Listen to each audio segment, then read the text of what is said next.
John, what do you make of the draw this morning? So it's Derry against Cork, Dublin Mayo, Armagh Monaghan, Kerry Tyrone. And it feels, inevitable Dublin Mayo would happen and Kerry Tyrone would happen. I don't think there's any need for a draw when it comes. we all suspected, hot ball or not, in a drum that it would be Mayo Dublin. I think it's a great draw. I think the only, I suppose, issue I'd have is, can we find the energy to go 2 weekends back to back? We've only 6 days really to recover, albeit I think we got through yesterday without any serious injuries. There's always a blessing.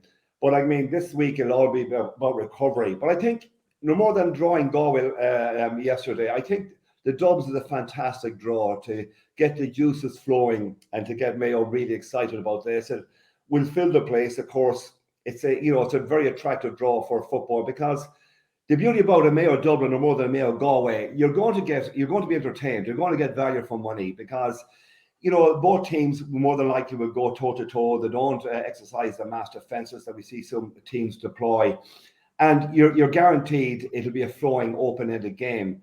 And if we do go toe to toe with Dublin, I feel there might be a small little bit element of vulnerability in the Dublin right now. It's the best time to, probably from a Mayo perspective, if we have aspirations of trying to land the big one, now's the time to get Dublin. The other draws, Kerry Tyrone, we know the history there. I think it's 4-all victories each over the last 8 occasions they've met. Tyrone have just sparked into, they've really come strong in the last couple of weeks. And I think they're the one team I would rather we're not playing, because we'll find it hard to break down that mass defence. And but they're beginning to sparkle with the two young fellas, them two young Canavan bucks are beginning to blossom at the right time. And they'll put it up to Kerry, but you just get the impression that Kerry are just beginning to play their best when it mattered most. The way they destroyed Louth would suggest that they're probably in a block of training when Mayo caught them down in Killarney a couple of weeks ago. And I suspect it's all about timing and getting their hunger right for maybe a 7-8 week period. And I think they're just hitting the sweet spot right now. The other games, look, it's hard to call. An Ulster Derby there, everybody I think has a chance next weekend. And that's what more can you ask for?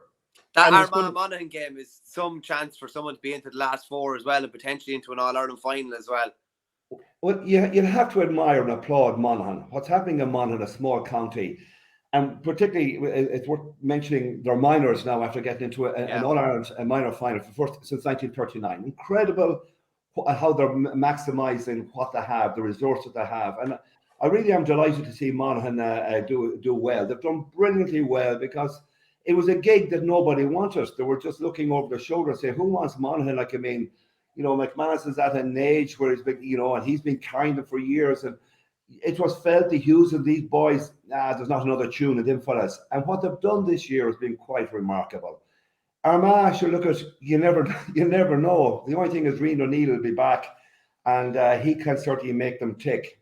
They're coming in with a 2-week break. You probably just might fancy Armagh. Getting that, I suppose, a good morale-boosting victory over Galway will give them a pep in their step, and they have a little bit of momentum coming into it. Well, then every team has a bit of momentum. But you just feel the team that had the extra week probably might have a benefit of maybe coming out on top next weekend. Just one quick one on Monaghan, John. Just one really quick one as a manager.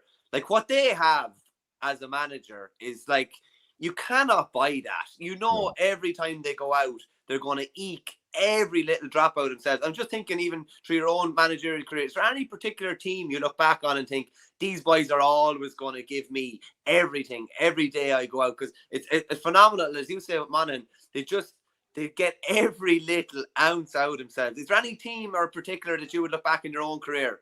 Yeah, there's an obvious one, and I think you'll agree with me that what Colin Connells did with Clare over the last 8 or 9 years has been quite remarkable. He's absolutely got every last ounce out of those boys.